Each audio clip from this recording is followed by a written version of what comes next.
Keşke YouTube'da yeməklərin ətrini də hiss etdirə bilsəydik. Bugün mətbəxə keçdim və düşündüm nə bişirim? Ağlıma yeni bir resept gəldi və bunun üçün düşdüm bağa. Bağda düzdür pomidorlarımız hələ tam yetişməyib, amma ən əsas odur ki, mən özümə lazım olan qədər, yəni 2 dənə pomidor tapa bildim. Və ardınca biraz reyhan yığdım ki, çoban salatı edim. Çünki bu mövsümdə həqiqətən çoban salatı xüsusi ləzzət eləyir. Çünki pomidorun, xiyarın, bibərin, reyhanın öz ətri bu mövsümdə bir başqadır. Biberlərimiz də hələ təzə yetişir, lakin 2 dənə də olsa biber tapa bildim.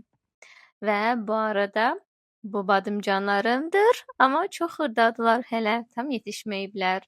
Düşünürəm ki, artıq xiyarlardan yay üçün xiyar turşusu tutmağın vaxtıdır və o videomuzu da paylaşacağım.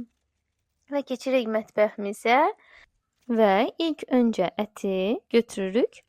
1 stəkan suda, 2 stəkan suda və ya öz suyunda bişməyə göndəririk. Sonra suyu çəkilir, öz yağında biraz qızarır. Buna kərə yağı da əlavə edərsiniz və tərəvəzləri üzərinə düzüb 1 stəkan və ya 2 stəkan su əlavə edib qoyuruq bişməyə.